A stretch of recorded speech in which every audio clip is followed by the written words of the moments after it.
책을 지키려는 고양이, 이선이 옮긴 나스카와 쇼스케 쓴 네 번째 이야기입니다. 오랫동안 사용한 웨지우드 찻잔에 동그스름한 하얀 티포트를 기울이자 아삼티의 부드러운 향기가 피어올랐다. 그곳에 각설탕 하나와 우유 듬뿍, 은스푼으로 살며시 젓자 새하얀 원이 매끈한 활을 그리며 퍼져나가더니 눈 깜짝할 사이에 차에 녹아들었다. 찻잔을 손에 들고 입으로 가져갈 때가 가장 행복한 순간이다.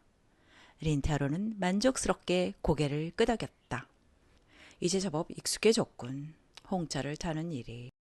아침에 서점 청소를 마친 뒤 홍차를 타는 것이 할아버지의 일과였다.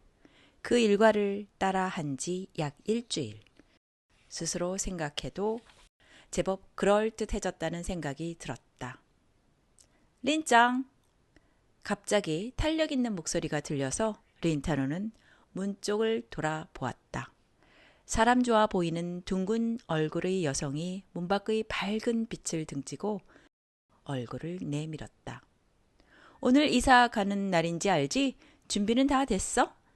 여전히 어린애 취급이군. 린타로는 씁쓸하게 웃으며 찻잔을 내려놓고 문 쪽으로 향했다. 하얀 앞치마 차림의 고모는 이미 쉰이 넘었을 텐데도 통통하고 애교 있는 외모에 말투나 분위기가 젊어서 그런지 40대 초반으로밖에 보이지 않았다. 오늘은 날씨가 흐리긴 하지만 밖이 이상하리만큼 밝게 느껴지는 것은 서점 안이 어두컴컴하기 때문만은 아니다. 고모의 몸을 감싸는 경쾌한 분위기가 뼛속까지 스며드는 냉기조차 밝은 기운으로 바꾸는 듯 했다. 고모님, 이사 트럭은 오후에 오나요?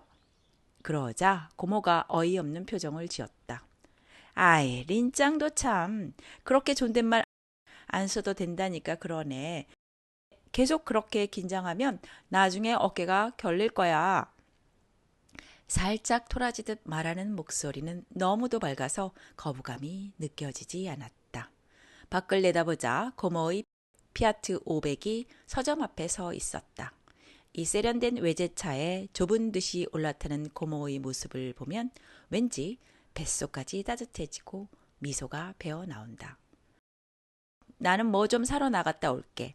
혹시 필요한 거 있니? 고모는 큼지막한 몸을 작은 차에 밀어 넣으며 덧붙였다.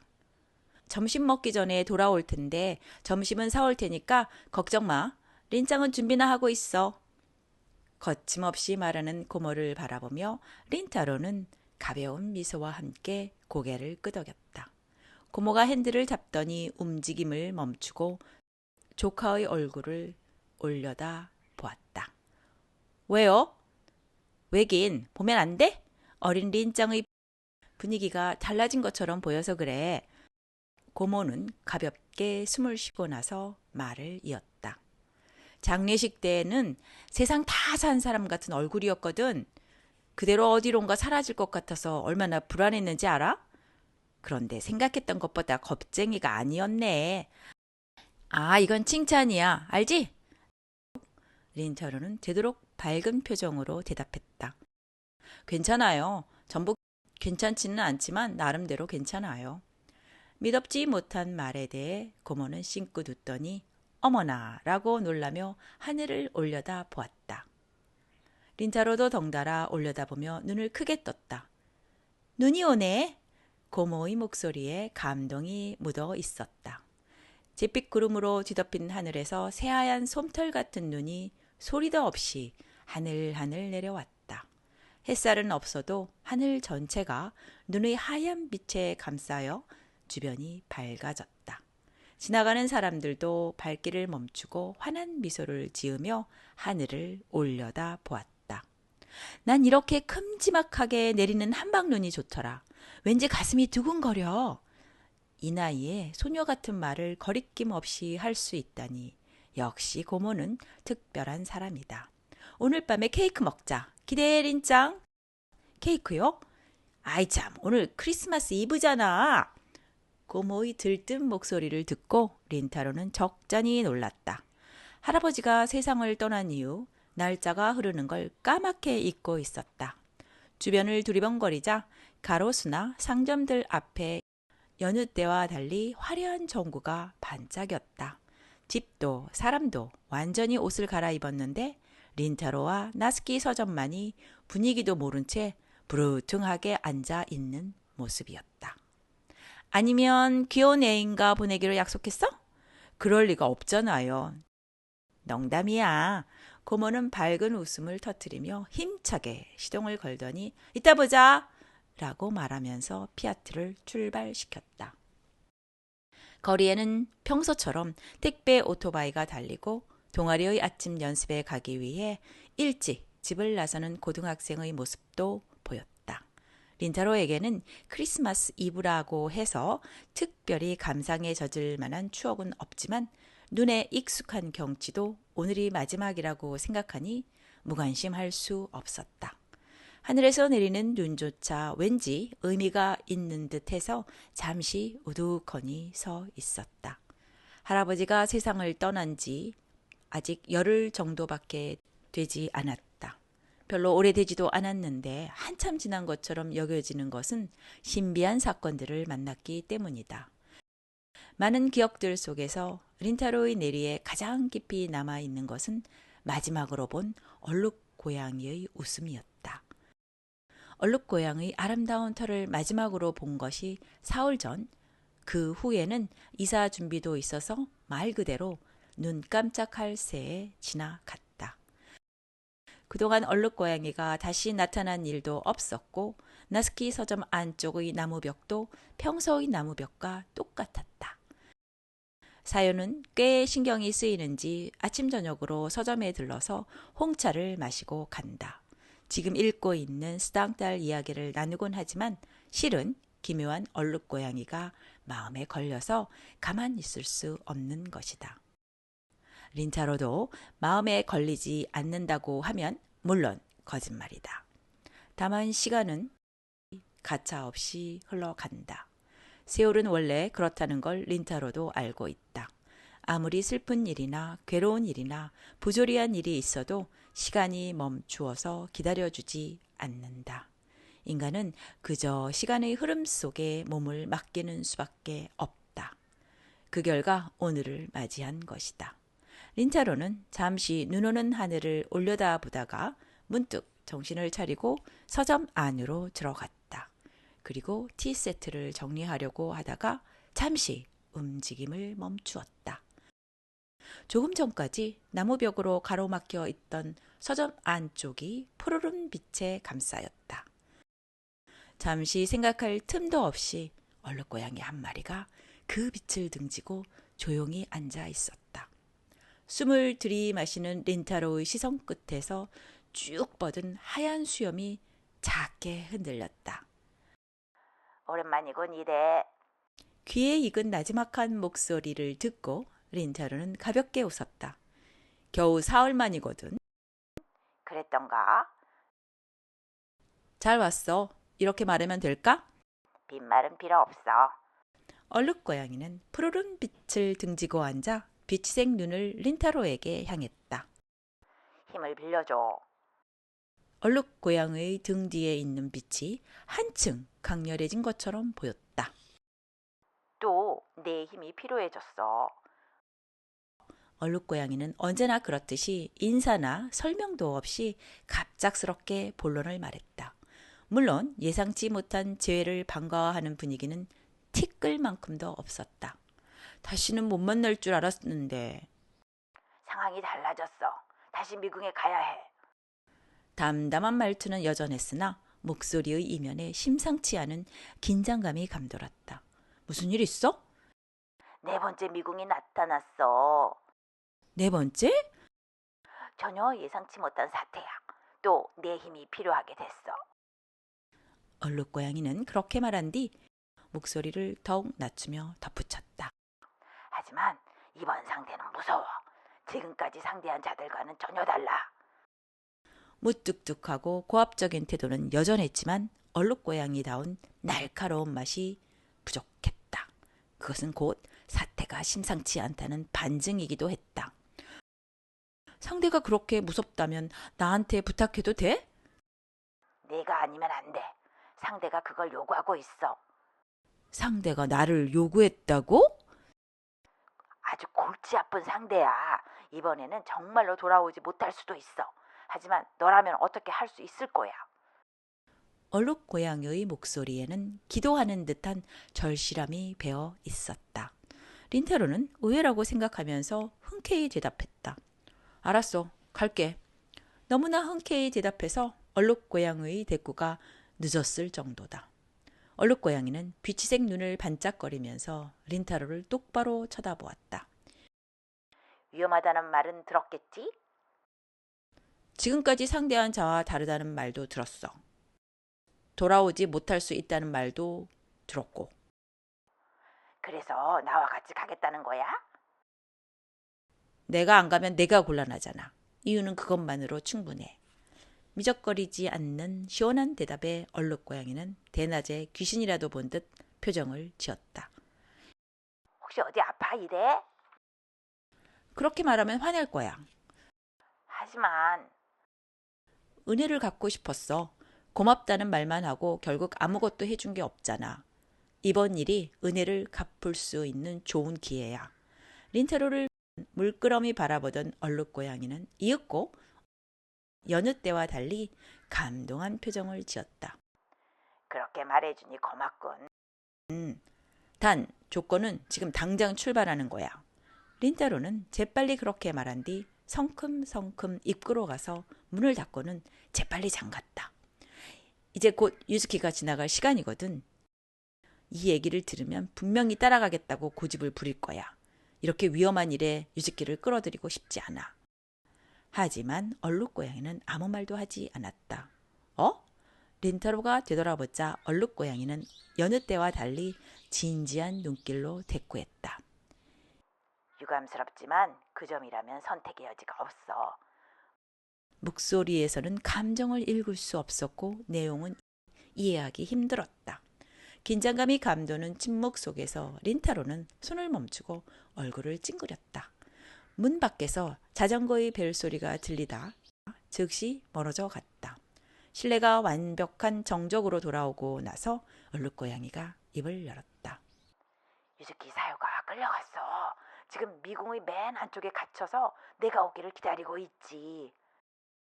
린따루는 흠집 놀라며 숨을 들이마셨다. 내 말 들었어 이래?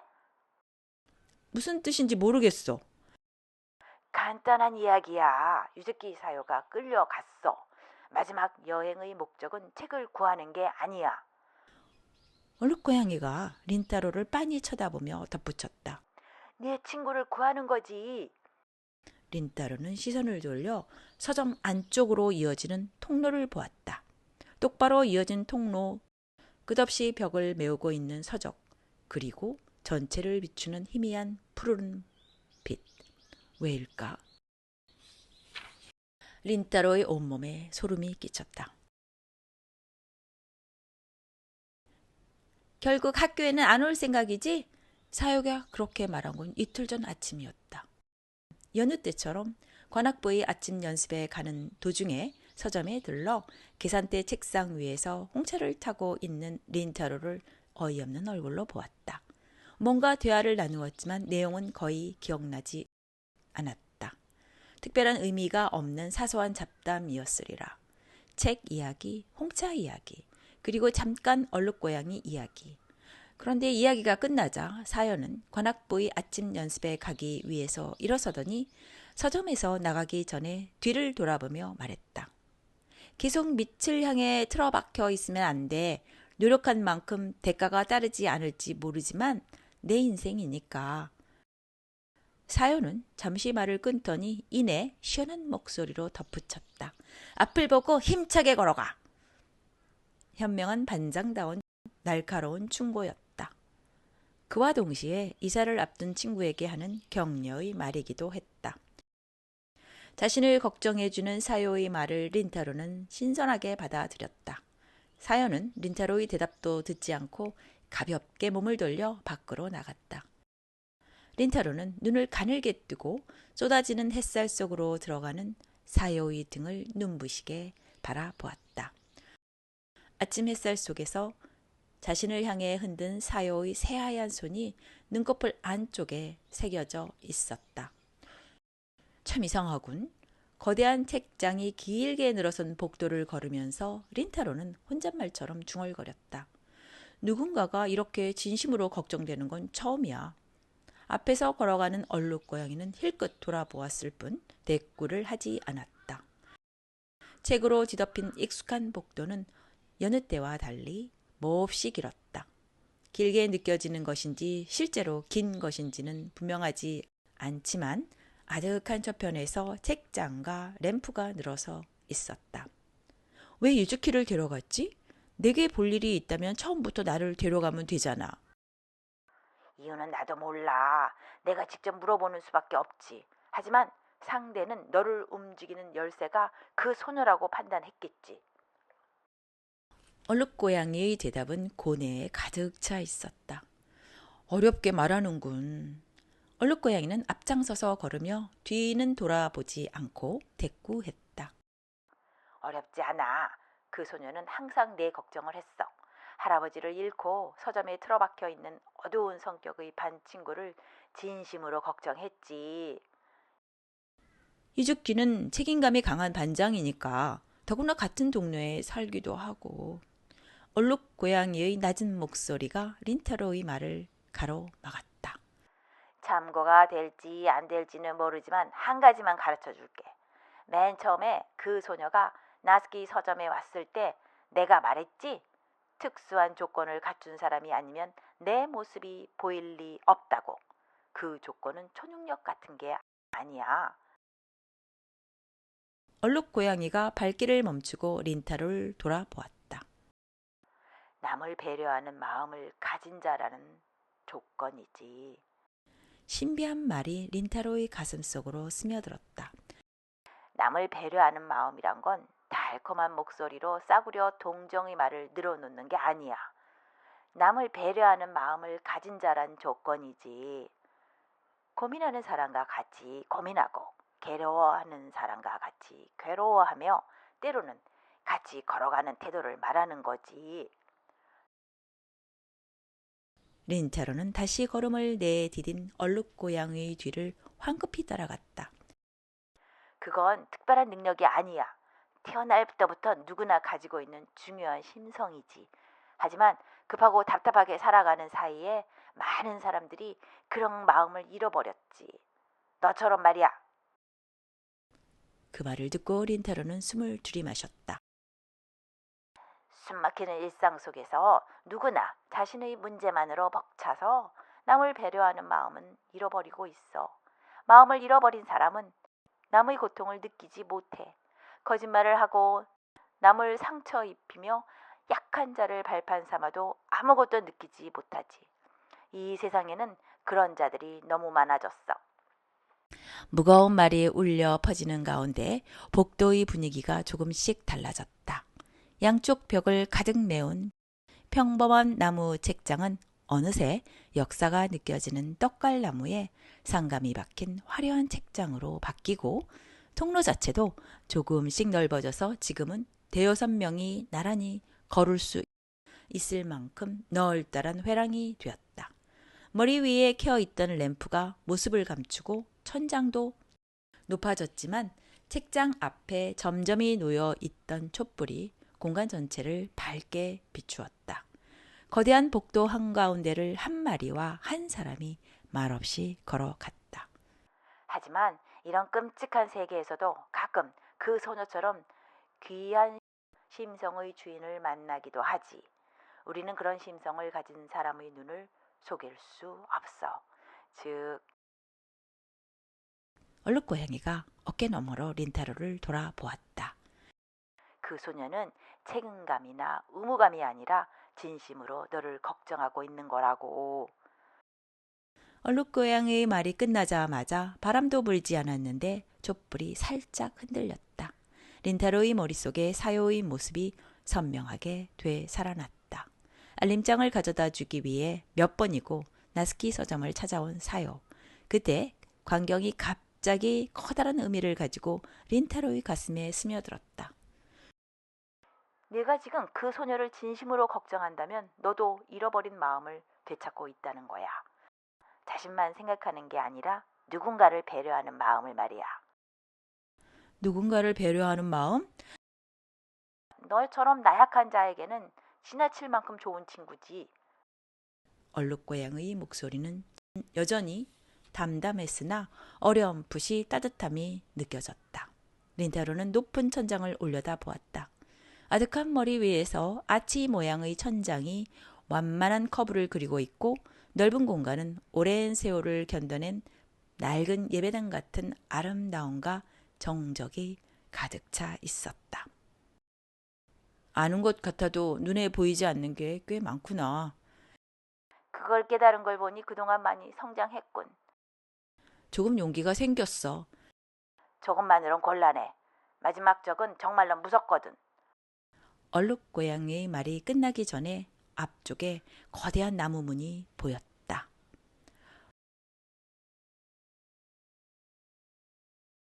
거대한 문은 린타로의 나약한 팔로는 열 수 없을 만큼 당당한 위용을 자랑했지만 옆으로 다가가자 삐걱거리는 소리와 함께 저절로 열리기 시작했다.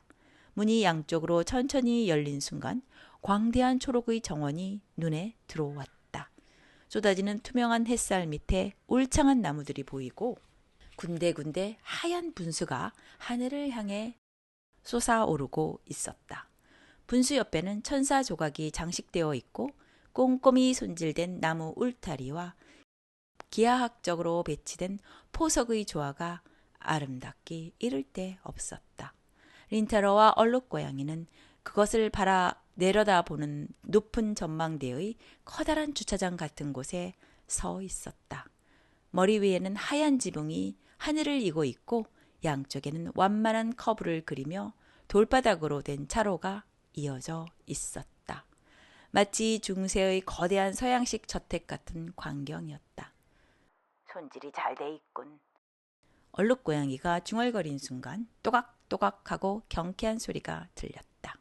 시선을 오른쪽으로 돌리자 말 2마리가 이끄는 마차가 다가와서 두 사람 앞에 멈추었다. 마차에서 내려온 초로의 신사가 깊숙이 고개를 숙이며 문을 열었다. 타라는 거군. 얼룩고양이는 그렇게 말하고는 거침없이 마차 안으로 뛰어 올랐다. 신사는 고개를 숙인 채 움직이지 않았다. 린타로도 쭈뼛쭈뼛 다가가서 마차에 올라탔다. 넓은 마차 안에는 진홍 벨벳이 빈틈없이 깔려 있고 얼룩고양이와 린타로는 서로 마주보고 앉았다. 문이 닫히고 나서 잠시 후에 마차가 움직이기 시작했다. 어떻게 된 거지? 너를 환영하는 거야. 나를 환영할 만한 독특한 친구는 짐작이 되지 않는데 너는 몰라도 그쪽은 널 알고 있어. 이 세계에선 내가 꽤 유명하거든. 이 세계? 더구나 이 미궁의 주인은 특별한 존재야.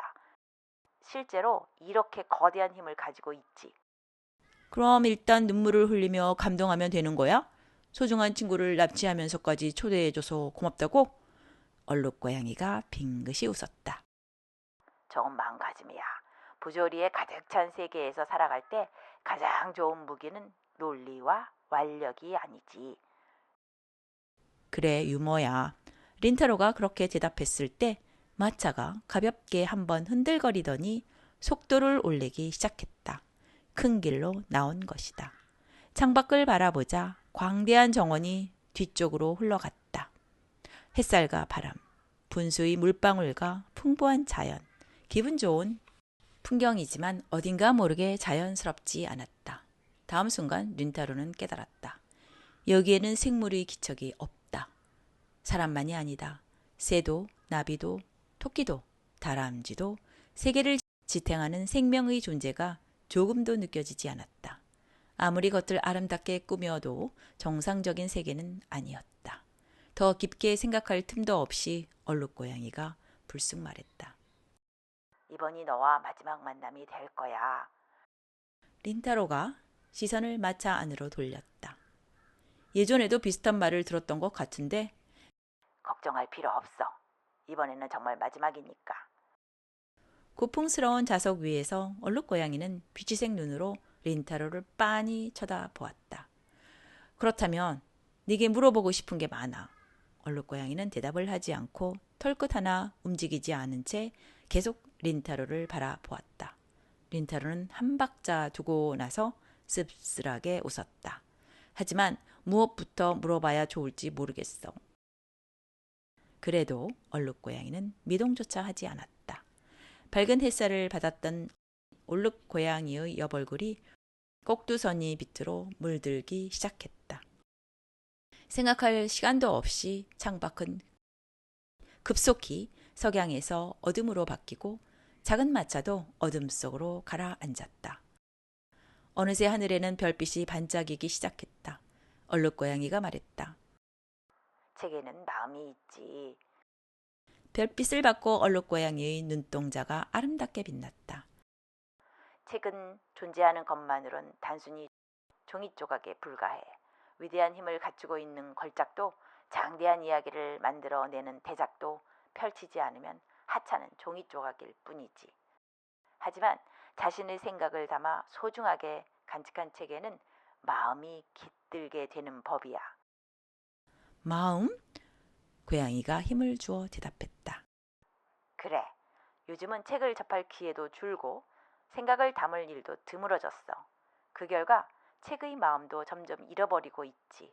하지만 너나 내 할아버지처럼 진심으로 책을 사랑하고 책의 말에 귀를 기울이는 사람이 없는 건 아니야. 얼룩고양이는 고개를 돌려 별이 수놓여 있는 밤하늘을 올려다 보았다. 넌 내게 무엇과도 바꿀 수 없는 소중한 친구야. 이상한 말이었다. 그럼에도 얼룩고양이의 말 하나하나가 린타로의 가슴 속에 촉촉히 스며들었다. 밤하늘을 올려다보는 얼룩고양이의 비지색 눈동자가 반짝반짝 빛났다. 품이 있고 자신감이 넘치며 조금은 오만한 얼룩고양이. 너무도 아름다워서 가슴이 먹먹해질 정도였다. 아주 오래전부터 너를 알고 있었던 것 같아. 린타로가 그렇게 말해도 얼룩고양이는 뒤를 돌아보지 않았다. 하지만 보기 좋은 삼각형 모양의 귀가 린타로의 다음 말을 기다리고 있었다. 정말로 아주 머나먼 옛날이야. 내가 아직 어렸을 무렵. 린타로는 옛날 기억을 더듬으며 천장을 바라보았다. 어떤 이야기 속에서 너를 만난 적이 있어. 어쩌면 엄마가 읽어준 책이었는지 몰라. 얼룩고양이는 조용히 조금 전의 말을 다시 반복했다. 책에는 마음이 있지. 소중히 대한 책에는 마음이 깃들고 마음을 가진 책은 주인이 위기에 빠졌을 때 반드시 달려가서 힘이 되는 법이야. 침착하고 나지막한 목소리가 린타로의 가슴 깊은 곳을 따뜻하게 감쌌다. 린타로가 고개를 들자 별빛 아래에서 얼룩고양이가 아련한 미소를 짓고 있었다.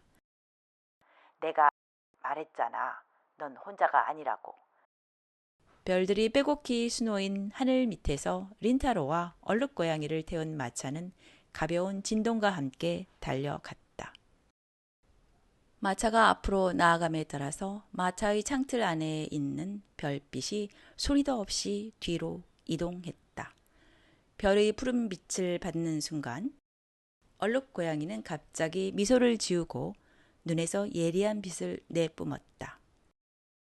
하지만 마음이 깃든 책이라고 해서 항상 인간의 편이 된다고는 할 수 없어. 린타로는 얼굴을 찡그리며 바로 되물었다. 유즈키 말이야? 그래, 이번 마지막 미궁을 말하는 거야. 얼룩고양이가 다시 창밖으로 시선을 돌렸다. 린타로는 황급히 얼룩고양이의 시선을 쫓았다. 하늘의 별들이 한없이 아름답게 반짝였다. 하지만 배열은 엉망이라서 별자리를 이루지 못했다. 치열한 고뇌 끝에 인간의 마음이 일그러지는 일이 있듯이 책의 마음도 일그러지는 일이 있어. 마음이 일그러진 사람의 손에 닫은 책은 자신의 주인처럼 일그러진 마음을 갖게 되지. 그러다 결국 폭주해. 책의 마음이 일그러진다고? 얼룩고양이가 크게 고개를 끄덕였다. 특히 오랜 역사가 새겨진 오래된 책은 수많은 사람들 마음이 영향을 받아서 좋든 나쁘든 큰 힘을 가지고 있어. 그런 책의 마음이 일그러지는 순간 얼룩고양이가 깊은 한숨과 함께 말을 토해냈다. 나 같은 것과는 비교할 수도 없을 만큼 거대한 힘을 휘두르게 되지. 최후의 상대가 지금까지 만난 자들과 다르다는 말이 무슨 뜻인지 조금은 알 것 같아. 린타로의 말투는 예상외로 냉정하고 차분했다. 자기 자신도 이상할 만큼 마음도 편안했다. 어느새 창밖 경치가 바뀌었다. 광대한 정원을 달려왔는데 지금은 오래된 밤거리가 펼쳐져 있었다. 2층짜리 가정집, 담에 세워둔 자전거, 기계적으로 깜빡이는 노란색 가로등, 희끄무레한 빛을 받고 있는 낡은 자동 판매기. 어디선가 본 적이 있는 풍경이다. 얼룩고양이가 머리를 깊숙이 숙였다. 미안해, 이대. 우리는 이 앞에 있는 상대를 이길 수 없어. 린타로가 입술 끝을 올리며 쓴웃음을 지었다. 왜 사과하는 거야? 난 너에게 진심으로 고마워하고 있어.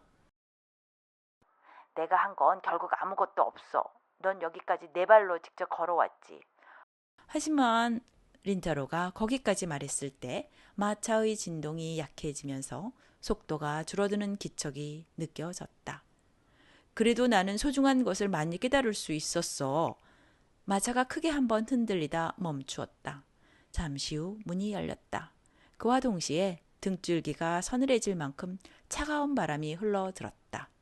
밖으로 눈을 돌리자 정중하게 고개를 숙인 마부 뒤쪽에 린타로가 잘 알고 있는 풍경이 펼쳐져 있었다.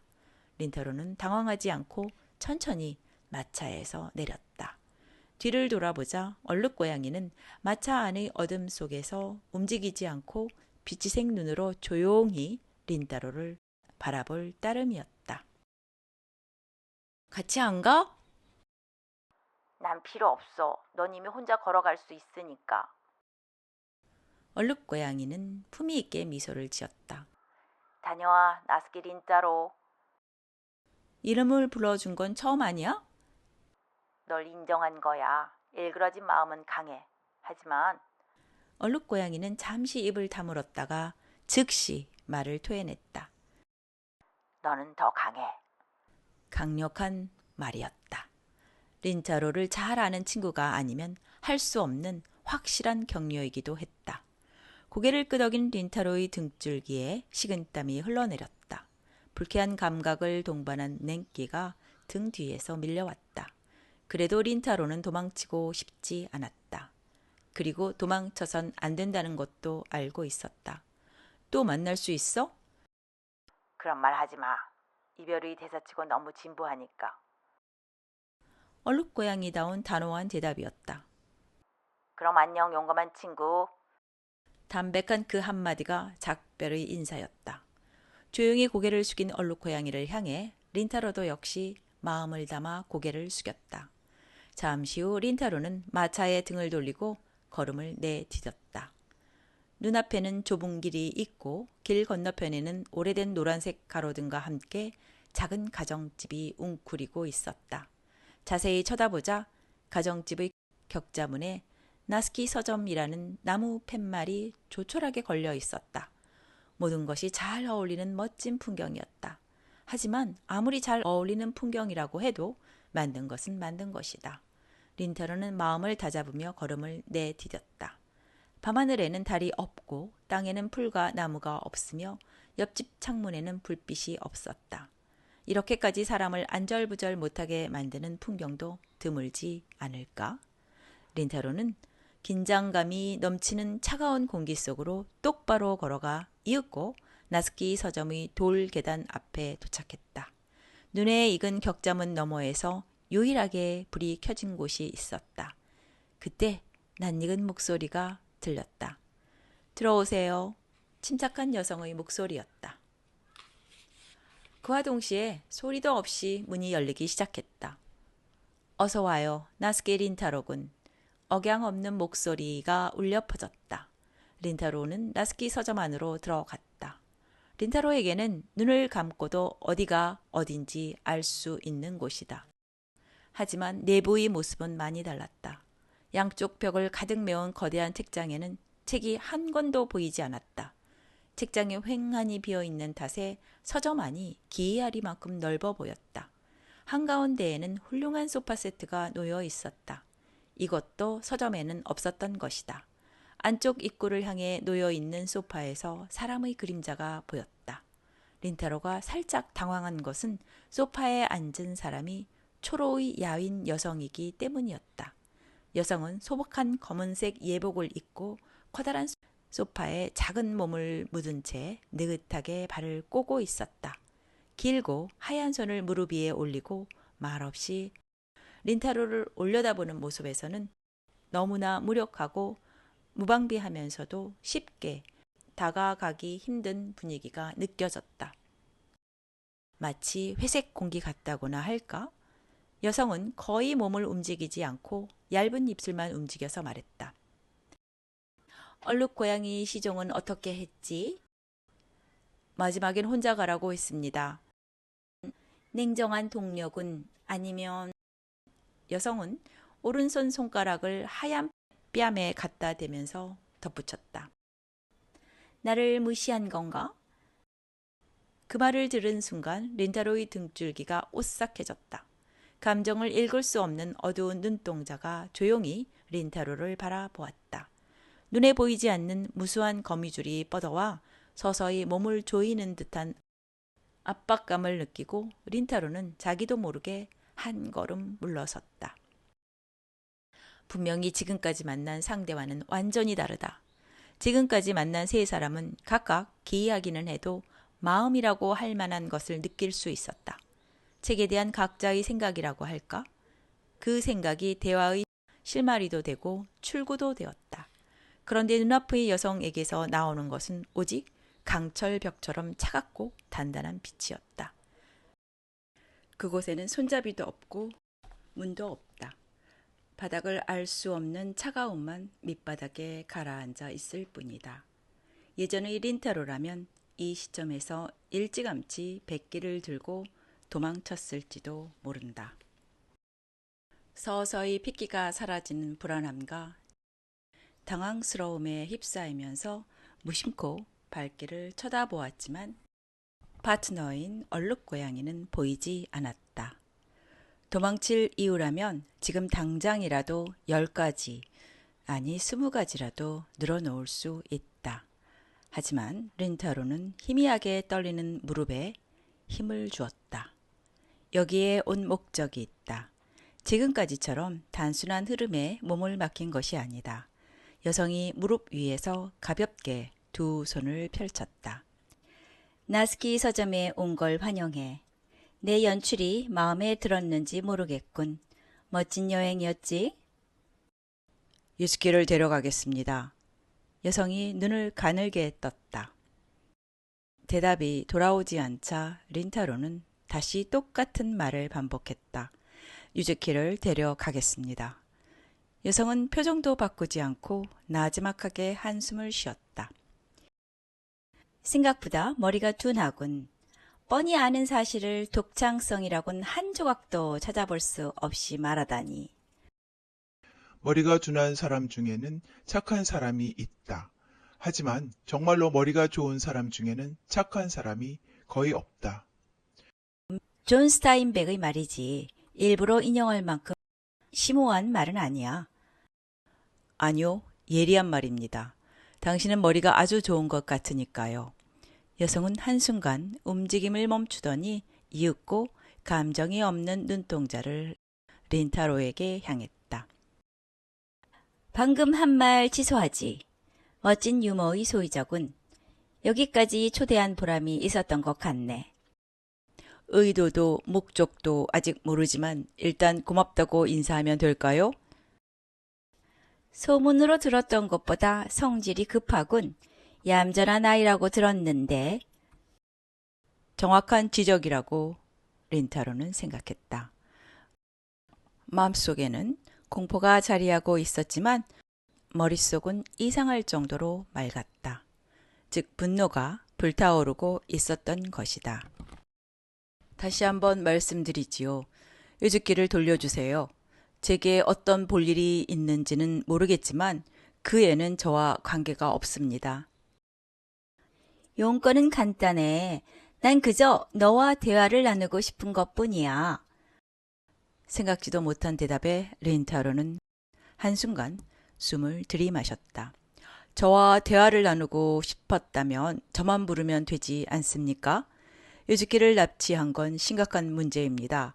그렇게 좋은 소파에 거만하게 앉아 공원이나 분수 주변을 마차로 안내할 시간이 있다면 당신이 직접 나스키 서점에 찾아오면 되잖아요. 그러면 할아버지가 남겨주신 아삼티를 대접했을 텐데요. 그것도 생각해 봤어. 하지만 내가 갑자기 찾아간다면 진지하게 대해주지 않았을 거야. 진지하게요? 난 진지한 대화를 하고 싶어. 그 자리를 벗어나기 위해 하는 무난한 대답이거나 배려나 다정함이라는 이름의 나태한 태도에는 관심이 없거든. 책을 진심으로 사랑하는 소년이 책에관해 진지하게 말하는 모습을 보고 싶어서 말이야. 여성의 입술 끝이 약간 올라갔다. 아름다운 미소였다. 하지만 따뜻함이 부족한 얼어붙은 미소이기도 했다. 린타로는 상대가 얼음손으로 자신의 목을 만진 듯한 섬뜩함을 느끼고 어깨를 떨었다. 그리고 즉시 도망칠 방법을 생각하는 나약한 마음을 최대한 억누르며 물었다. 다시 물어보겠는데 저와 대화하기 위해 유즈키를 납치한 건가요? 그래, 지금 내 모습을 보니 내 방법이 옳았던 것 같군. 린타로는 크게 심호흡을 했다. 완전히 상대의 페이스에 휘말렸다. 상대의 페이스에 휘말리는 건 좋은지 나쁜지 모르겠지만 감정에 휩쓸려 머리가 냉정해지지 않는 건 좋은 일이 아니다. 상대가 진지한 대화를 바란다면 더욱 그렇다. 말문이 막힌 린타로를 보고도 여성은 만족하는 모습을 보이지 않고 조용히 오른손을 내밀어 눈앞의 소파를 가리켰다. 린타로가 입을 다문 채 움직이지 않자 여성은 살짝 고개를 갸웃거렸다. 너에겐 이쪽이 더 마음 편할까? 손가락으로 딱 소리를 내자 소파는 눈 녹듯이 사라지고 둥근 나무 의자가 나타났다. 린타로가 나스키 서점에서 항상 앉아있는 흠집 투성이의 낡은 의자다. 하나하나 연출에 공을 들였지만 따뜻한 배려는 털끝만큼도 느낄 수 없었다. 이를 악물고 그 자리에 버티고 있는 연약한 소년에 대한 배려는 조금도 없는 것이다. 단지 목적에 도달하기 위한 가장 빠른 수단이라는 합리적인 판단만으로 그런 행동을 하는 것뿐이다. 린타로는 저항해봤자 소용없다는 걸 깨닫고 순순히 의자에 앉았다. 제가 무슨 이야기를 하면 되죠? 성질이 급하군. 하지만 여자친구를 걱정하는 태도는 마음에 들어. 여성은 담담하게 말하더니 다시 손가락으로 소리를 냈다. 일단 쇼타임을 같이 보지 않겠나? 오른쪽에 있는 책장 앞에 벼랑간 하얀 화면이 나타났다. 그와 동시에 서점 안이 어두워지면서 화면이 밝게 빛났다. 우선 첫 번째, 그렇게 말한 순간 화면에 나타난 것은 맞배 지붕을 올린 훌륭한 일본의 전통 문과 토담벽이었다. 어디선가 본 광경이라고 기억을 더듬을 시간도 없이 화면은 문을 빠져나가 광대한 저택 안을 비추었다. 일본의 전통문에서 저택 안으로 들어간 카메라는 수묵화나 사슴박제, 비너스 조각 등 국적 불명의 미술품이 장식된 복도를 빠져나가 이윽고 작은 툇마루에 앉아있는 한 남자를 포착했다. 린타로가 만났을 때는 하얀 정장으로 몸을 감쌌던 키 큰 사내가 지금은 낡은 와이셔츠 차림으로 멍하니 마당 끝을 바라보고 있었다. 자신감이 넘치던 오만한 태도는 자취를 감추고 꼼짝도 하지 않고 정원의 연못에서 헤엄치는 잉어를 바라보았다. 손에는 책이 몇 권 들려 있었다. 몇 번이고 다시 읽어서 낡았는지 표지가 약간 울퉁불퉁했다. 알아보겠니? 첫 번째 미궁. 그래. 그리고 내가 책을 해방시켜준 결과가 지금 이 모습이야. 여성의 말을 듣고 린타로는 이마를 찡그렸다. 갇혀있던 책이 모두 해방된 뒤 그는 예전처럼 닥치는 대로 책 읽던 습관을 그만두었지. 5만 권의 책을 읽는 남자로 세상 사람들을 이끌어갔던 훌륭한 비평가의 급격한 변모에 사람들은 놀라고 실망했으며 즉시 관심을 잃었어.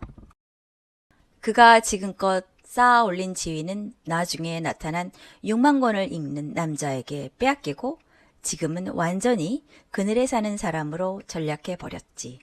지위도 명예도 잃은 채 저렇게 멍하니 정원을 바라보는 사람으로 말이야.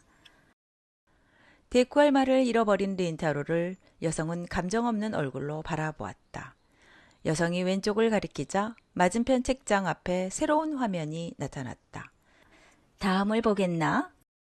그 말과 동시에 화면에 나타난 것은 수많은 하얀 원기둥이 늘어서 있는 거대한 공간이었다. 아치 모양의 당당한 천장과 반짝반짝 빛나는 돌바닥, 벽의 책장에는 수많은 서적이 꽂혀 있고 여기저기에서 좁은 통로와 계단이 입을 벌리고 있었다.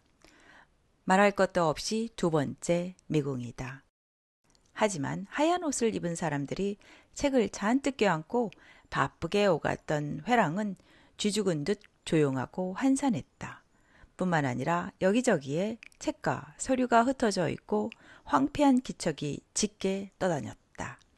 인적이 끊긴 회랑에 사람의 그림자가 하나 있고 카메라는 재빨리 그쪽으로 다가갔다.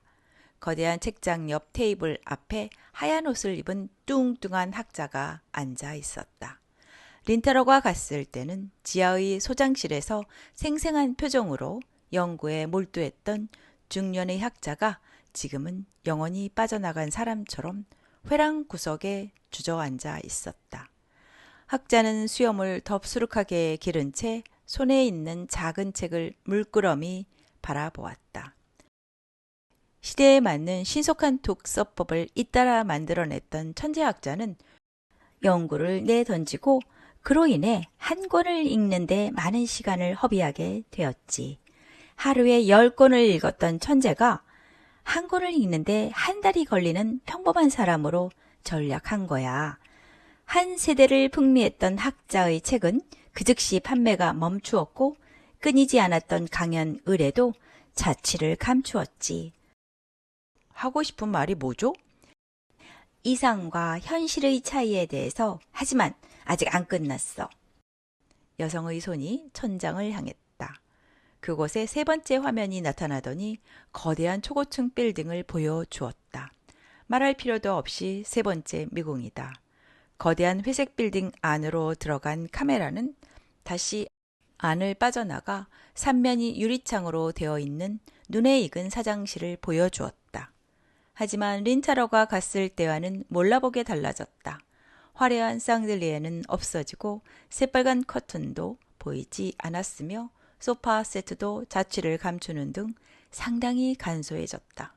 그 넓은 공간에 빨간색과 파란색, 검은색 정장을 입은 수많은 남자들이 발 디딜 틈도 없이 들어서서 매우 소란스러웠다. 빨간색 정장의 남자가 소리쳤다. 이렇게 하면 회사가 망합니다. 팔리지 않은 책을 즉시 절판해야 합니다. 독자는 이해하기 쉬운 책, 자극적인 책을 원한다고 말한 사람은 바로 사장님이 아닌가요? 검은색과 파란색 정장의 남자로부터 비난의 화살을 받고 있는 사람은 체구가 작은 초로의 신사였다. 그토록 위풍당당했던 사장이 지금은 백발을 쓰다듬으며 연신 고개를 조아리고 있었다. 사장이 회사의 방침을 바꾸었지. 책이 팔리지 않아도 즉시 절판하지 않고 이미 사라졌던 귀한 책은 전부 복관시키고 말이야. 그 즉시 순조로웠던 경영 상태는 바닥으로 곤두박질치고 사장은 퇴진하라는 압박을 받고 있어. 여성은 천장에서 린타로에게 시선을 돌리고 차갑게 덧붙였다. 내 멋진 모험의 결과가 이거야. 기분이 어때? 정말 끔찍하군요. 린타로는 그렇게 대답하는 게 고작이었다. 실내는 소름이 끼칠 만큼 냉기가 가득 차 있음에도 린타로의 등에는 축축하게 땀이 배어나오고 머릿속에서는 구토증을 닮은 불쾌한 느낌이 퍼져 나갔다. 내 말은 그들의 위치를 크게 바꿔 놓았지. 내가 보기엔 그들이 행복한 것 같나? 별로 행복하게 보이지 않는군요. 그럼 내가 심한 짓을 한 거네? 무슨 말을 하고 싶은 거죠? 난 말하고 싶은 게 아니야. 듣고 싶은 거지. 여성은 어디까지나 조용히 말하더니 소파에 몸을 맡긴 채 감정이 없는 눈을 린타로에게 향했다. 무엇이 옳고 무엇이 그른지 내게 대답이 있는 건 아니야. 대답을 모르기 때문에 널 부른 거야. 너는 책을 구하기 위해 그 세 사람과 대치했어. 그리고 치열하게 토론을 하면서 그들의 철학에 큰 영향을 미쳤지. 내가 그들의 가치관을 크게 바꾼 결과 그들은 모두 힘든 상황에 처했어. 그들이 지금 그토록 괴로워한다면 내가 한 일은 어떤 의미가 있을까? 생각한 적도 없는 질문이었다. 예상치 못한 사태라고 대답하면 될까? 린타로는 자신의 생각을 털어놓았을 뿐이다. 그 결과 무엇인가가 크게 바뀌기를 기대한 것은 아니었다. 오히려 이렇게 확실한 변화가 나타나리라곤 상상도 못했고 누군가가 괴로워하리란 것에도 생각이 미치지 못했다. 린타로는 어찌할 바를 모른 채 새 화면을 올려다 보았다. 슬픈 세계라고 생각하지 않나? 어딘가 먼 것을 바라보는 것처럼 여성의 시선이 아무도 없는 허공에서 방황했다. 인간은 책으로 자신을 장식하고 가볍게 지식을 채운 뒤 쓰레기통에 버리지. 단지 책을 높다랗게 쌓으면 먼 것을 볼 수 있다고 생각하는 거야. 하지만 여성이 유리구슬처럼 아름답고 메마른 눈동자를 린타로에게 향했다. 정말 그걸로 충분할까? 여성은 곤욕해하는 린타로를 조용히 바라보았다. 어두운 빛이 흔들리는 눈동자에서는 아무런 감정도 읽어낼 수 없었다. 여성은 린타로의 대답을 듣는 것이 당연한 권리인 것처럼 당당하게 행동했다. 린타로는 겨우 말을 짜냈다. 왜 저에게 그런 걸 묻는 거죠? 글쎄, 왜일까? 너라면 멋진 대답을 가지고 있지 않을까 해서 말이야. 말도 안 돼요. 저는 그저 서점에 틀어박혀 있는 외톨이일 뿐이에요. 하지만 넌 수많은 책을 구하기 위해 여기저기에 다니면서 최선을 다했고 실제로 책을 구해내는 데 성공했어. 요즘 같은 세상에 너처럼 책과 이어져 있는 사람은 흔치 않거든. 여성은 그렇게 말하면서 살며시 이마의 머리칼을 쓸어 올렸다. 책과 이어져 있는 사람? 그래, 너나 너희 할아버지 같은 사람은 손가락에 꼽을 정도야. 옛날에는 그런 사람이 많았는데 지난 2000년 동안 모든 게 달라졌지. 익숙치 않은 말을 듣고 린타로는 한순간 자신의 귀를 의심했다. 그리고 잘못 들은 게 아니란 걸 안 순간 말문이 막혔다. 2000년? 정확하게 말하면 1800년 정도일까? 내가 태어났을 무렵의 이야기지. 어느새 오랜 세월이 흘렀군. 린타로는 대꾸할 말이 없었다. 얼룩고양이에게 들은 커다란 힘을 가진 책이라는 말은 린타로가 상상도 할 수 없을 만큼 엄청난 무게를 가지고 있었다. 1800년이라는 장대한 시간을 뛰어넘어온 책은 그렇게 흔하지 않다. 그만한 시간을 뛰어넘었으면서도 여전히 커다란 힘을 가지고 있는 책이라면 누구보다 책을 좋아하는 린타로로서는 자신의 기억 속에서 쉽게 찾아낼 수 있었다. 망연히 서 있는 린타로에게 아랑곳하지 않고 여성은 담담하게 말을 이었다. 옛날에는 책에 마음이 있는 게 당연한 일이었어. 책을 읽는 사람들은 모두 그런 사실을 알고 있었지. 그런 사실을 알면서 서로 마음을 나누었어. 그 무렵에는 책을 가질 수 있었던 사람이 많지 않았지만 한 번 만난 사람들은 흔들림 없는 마음으로 나를 지탱해주고 나도 그들을 지탱해 주었지. 너무도 그리운 시대. 그와 동시에 너무도 빛나는 시대였어. 그런 일이... 힘이 빠진 린타로의 목소리를 여성의 조용한 목소리가 가로막았다. 그런 일이 있었다고 믿는 건 네게 곤란한 일인지도 몰라. 지금은 마음을 가진 책을 만나는 일이 거의 없으니까. 뿐만 아니라 책이 마음을 가졌다는 걸 아는 사람도 없어져 버렸지. 책이라고 하면 단지 활자를 늘어놓은 종이다발을 가리키는 것에 지나지 않게 됐어. 이건 세상에서 읽고 버리는 책들에게만 일어나는 이야기가 아니야. 오랜 세월을 뛰어넘어 전 세계 사람들이 읽는 나조차 정말로 진지하게 마주하는 사람을 만나기 힘들어졌거든. 지금은 세계에서 가장 많이 읽는 책이라는 화려한 수식어로 찬사를 받으면서 실제로는 아무도 쳐다보지 않고 있어. 갇히고 잘리고 마구 팔리고 있지. 내가 봤던 일들이 내게도 일어나고 있는 거야. 2000년 가까운 시간의 벽을 뛰어넘고 2000개가 넘는 언어의 벽조차 뛰어넘은 내게도 말이야. 여성은 고통을 참는 것처럼 두 눈을 꼭 감았다. 핏기가 거의 없는 입술이 천천히 움직였다. 솔직히 말하지. 나도 이제 거의 힘을 잃었어. 예전에는 수많은 사람들과 수많은 소중한 것에 관해 말했었는데 점점 무슨 말을 했는지조차 잊어버리고 있지. 그걸 전부 잊어버리면 다른 작은 책들처럼 단지 지식과 오락만 제공하는 종이다발로 전락할 거야. 여성이 다시 눈을 떴다. 너무도 서글픈 일이야. 그런 서글픈 세계에서 너는 무슨 생각을 하고 무엇을 위해 몇몇 미궁을 다녀왔는지 알고 싶었어. 너는 이쪽 세계에서는 꽤 유명하니까. 마지막 말은 여성의 유머인지 아니면 단순한 사실을 말한 것인지 판단할 수 없었다. 하지만 여성의 입에서 나온 말의 무게만큼은 말하지 않아도 알 수 있었다. 린타로는 발밑에 시선을 떨군 채 침묵을 유지했다. 대꾸할 말을 쉽게 찾을 수 없었다. 하지만 계속 입을 다물고 있어서는 안 된다는 생각이 마음의 깊은 곳에서 파도를 쳤다. 린타로는 오른손을 안경테에 대고 두 눈을 감았다.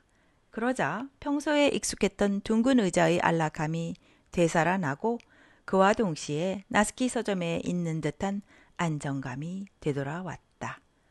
역사의 흔적이 새겨져 있는 오래된 책장, 낡은 복고풍 램프, 밝은 햇살을 적당히 막아주는 나무 격자문과 손님이 들어올 때마다 흔들리는 은색 도어벨, 그런 기억이 떠오른 순간 텅 빈 책장에는 그동안 읽은 책들이 순서대로 돌아왔다. 까라마조프가의 형제들, 분노의 포도, 몬테크리스토 백작, 걸리버 여행기, 수도 없이 많은 책의 자리를 린타로는 정확하게 기억하고 있었다. 마음속으로 그것을 쫓아가는 사이에 거칠게 파도치던 마음이 조금씩 가라앉았다. 저는 어떻게 대답해야 할지 모르겠어요. 린타로는 더듬거리면서 최선을 다해 말을 짜냈다. 하지만 책이 몇 번이나 저를 구해준 건 사실이에요. 무슨 일에도 부정적이고 즉시 포기해버리는 제가 지금까지 헤쳐 나올 수 있었던 건 항상 책이 옆에 있어 주었기 때문이죠. 린타로는 반들반들한 바닥을 바라보며 내리에 떠오른 말을 하나씩 주워 올렸다. 물론 당신의 말처럼 여러 가지 문제가 있을지는 몰라요. 하지만 책의 힘은 당신이 말하는 것처럼 약하지 않아요. 사라지는 책이 많은 가운데 그래도 살아남는 책이 있다는 걸 저는 알고 있습니다. 고개를 들자 여성은 꼼짝도 하지 않고 그대로 앉아 있었다. 무슨 생각을 하는지 종잡을 수 없는 눈동자를 똑바로 보며 린타로는 말을 이었다. 할아버지도 그러셨어요. 책에는 커다란 힘이 있다고. 2000년 전은 잘 모르지만 지금도 제 주변에는 매력적인 책이 많이 있고 그 책들과 같이 하루하루를 살아가고 있어요. 그래서 유감이군. 서늘한 고독의 바람이 움직였다. 희미한 바람임에도 린타로의 말을 가로막는 압도적인 무게를 지니고 있었다. 열기를 띠었던 린타로의 목소리는 한순간 빙점 밑으로 얼어붙었다. 그곳에 최후의 일격을 가하듯 여성의 한마디가 내려왔다. 기대 밖이야. 린타로는 말을 잃어버린 채 온몸에 전율을 느끼고 고개를 들었다. 깊은 어둠이 린타로를 바라보고 있었다.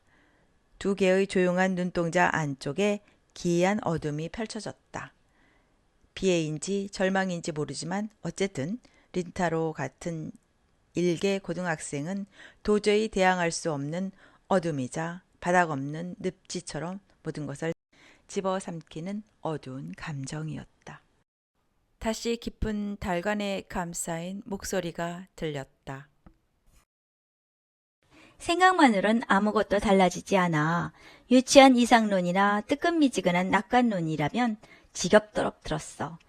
오랜 세월 동안 정말로 지긋지긋할 만큼 말이야. 하지만 달라진 건 아무것도 없어. 여성의 입술에서 새어나오는 목소리가 조금씩 낮아지고 무거워졌다. 그와 동시에 기이한 기척이 서서히 퍼져나갔다. 어두운 눈동자는 막연하게 허공을 향하고 있을 뿐 아무것도 보지 않았다. 여유롭게 꼬았던 다리도 그 위에 올려놓은 가냘픈 손도 핏기 없는 상태에서 미동도 하지 않았다.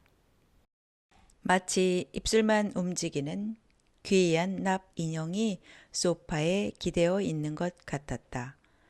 린타로의 앞에 앉아 있는 건 이미 여성의 모습이면서도 여성이 아니었다. 갈 곳을 잃어버린 거무칙칙한 감정을 껴안은 채 웅크리고 있는 거대한 누군가였다. 그 자리를 벗어나기 위한 위안, 문제를 뒤로 미루기만 하는 안이한 타협, 경박하고 단순한 자기 만족을 위한 토론. 나는 그런 걸 수도 없이 보았어. 때로는 책의 위기를 깨닫고 목소리를 높인 자도 있었지만 결국 큰 흐름을 바꾸지 못한 채 단지 떠내려 가기만 할 뿐이었지. 내가 만난 세 사람이 자신의 철학을 바꾼 결과 하나같이 자신의 자리를 잃어버린 것처럼 말이야. 여성이 나직하게 한숨을 토해냈다. 그와 동시에 눈앞에 거무칙칙하게 펼쳐져 있던 압도적인 존재감이 약간 작아진 것처럼 느껴졌다. 무언의 압박감이 약해지면서 린타로는 겨우 생각난 것처럼 크게 숨을 쉬었다. 어느새 이마에 땀방울들이 쏟아 있었다. 처음에는 책을 좋아하는 이상한 소년이 여기저기에서 책을 구해주고 있다는 소문을 듣고 뭔가 도움이 될 만한 말을 해줄지 모른다고 기대했지. 뭔가를 바꿔주리라고 기대한 건 아니야. 다만 우리가 잊어버리고 잃어버린 힘을 되찾기 위해 힌트 하나쯤은 들려줄지도 모른다고 생각했어. 그런데 여성의 어두운 눈동자가 린타로에게 돌아왔다. 아무래도 너를 과대평가했던 것 같군. 여성의 새하얀 오른손이 천천히 올라갔다. 이제 그만 너의 일상으로 돌아가. 여성의 손이 흔들림과 동시에 등 뒤에서 건조한 소리가 들렸다. 나무 격자문이 열린 것이다. 그토록 기다렸던 집으로 가는 길이 갑자기 나타났다. 그럼에도 린타로는 일어서기는커녕 얼굴조차 들 수 없었다. 강력한 힘에 의해 땅에 처박힌 듯한 충격 속으로 다만 멍하니 주저앉아 있었다. 내 볼 일은 끝났어. 한층 더 차갑게 말하고 나서 여성은 조용히 일어섰다. 이미 눈앞의 현실에 관심을 잃어버린 듯 그대로 재빨리 등을 돌린 채 안쪽을 향해 걸음을 내디뎠다. 린타로가 가까스로 고개를 들자 벽이었던 서점 안쪽에서 어두운 통로가 입을 벌리고 있었다. 책장도 램프도 아무것도 없는 끝이 보이지 않는 어두운 통로를 향해 여성은 말없이 걸어갔다. 또각 또각 메마른 구둣급 소리가 조금씩 멀어졌다. 돌아가도 된다. 황폐한 감정이 린타로의 가슴을 빠져나갔다. 집에 갈 수 있다면 그것으로 충분하지 않은가? 린타로는 머릿속으로 담담하게 현실을 분석했지만 몸은 움직이지 않았고 마음은 무언가를 찾는 것처럼 방황했다. 왜 이렇게 망설이고 있을까? 린타로는 멀어지는 여성의 등을 바라보며 스스로에게 물었다.